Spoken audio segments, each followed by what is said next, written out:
What do you see as the next step to continue strengthening law enforcement and keeping Florida one of the safest states in the nation? Well, one, I mean, we're going to have to create some type of a process to accommodate all the NYPD who are going to flood out of there if this guy gets elected mayor. I wouldn't want to work for him. No, look, I think that, look, I'm out there. I'm usually kind of the face of it. I'm the leader. It's great. I'm happy to do it. But I think sometimes people don't realize Florida's kind of our moxie on law enforcement, law and order. That was not like universal that people were supporting me on all that. I mean, when I became governor, there was a move in the legislature, Democrats and Republicans, to eliminate our truth in sentencing laws. So, you got to serve 85% of your sentence. You do the crime, you do the time. They wanted to reduce that to, I think, about 60. That would have allowed 9,000 felons to be eligible for release. And it's my view, you put felons back on the street prematurely, you are going to have an increase in criminal activity. You are going to have more victims of crimes. And so there's been move to mimic California on some of these things. This is legislation that has been in there. And when I became governor, it was like really hot. It was kind of trendy. You do have some of these ideological donors that push this stuff, and they believe in it. And while I disagree with it, I mean, I think some of them truly believe it.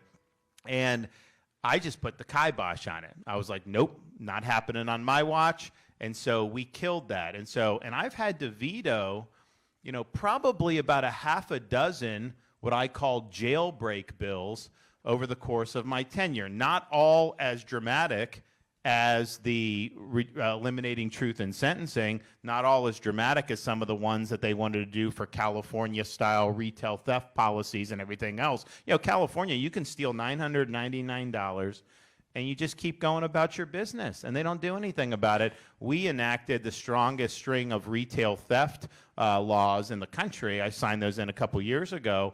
But this was something, and so I've had to veto this stuff. So I do think that we've obviously shown that it works, what we're doing, but I do think that you do see a drive and a push, a little bit more under the surface, not something people want to campaign on because they know voters won't like it, but like, why is it that I had to veto these bills? Why is it that I even had to put the kibosh on eliminating truth and sentencing? Why did I have to do all those things? So I think that is something, don't retrench. Don't act like somehow, because people say, oh, well, crime rate's at a 50-year low. It just shows, quote, we have too many people in prison. No, it shows that because we put bad people in prison, that's why the crime rate is low. So we got to stick to what works. I think it's very important. I'm proud of, look, some of your agencies utilize our bonus program, the $5,000 bonus. It's not just when people flee Chicago or New York. Yes, they get it.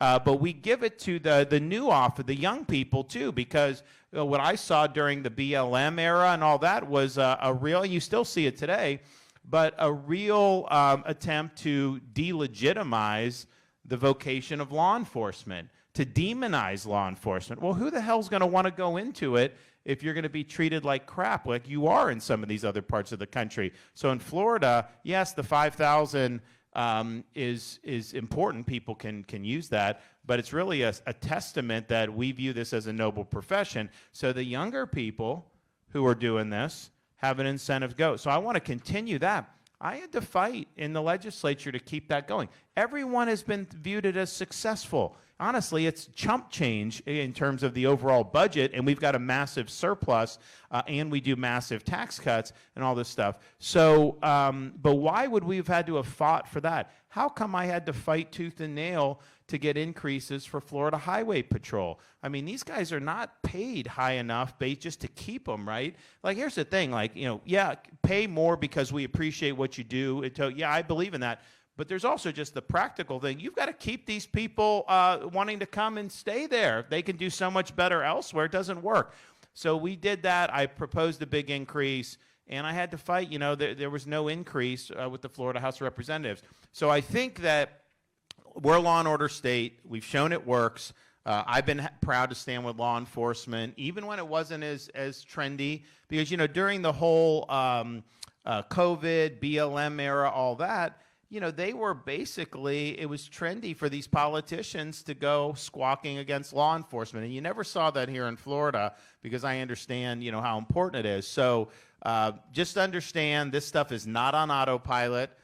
This stuff does require leadership. And I am the first one to always give credit to the people that are actually on the ground making it happen, because I can say all the right things, do policies. People aren't willing to put on the uniform and risk their lives. It's all for naught. But I also know this.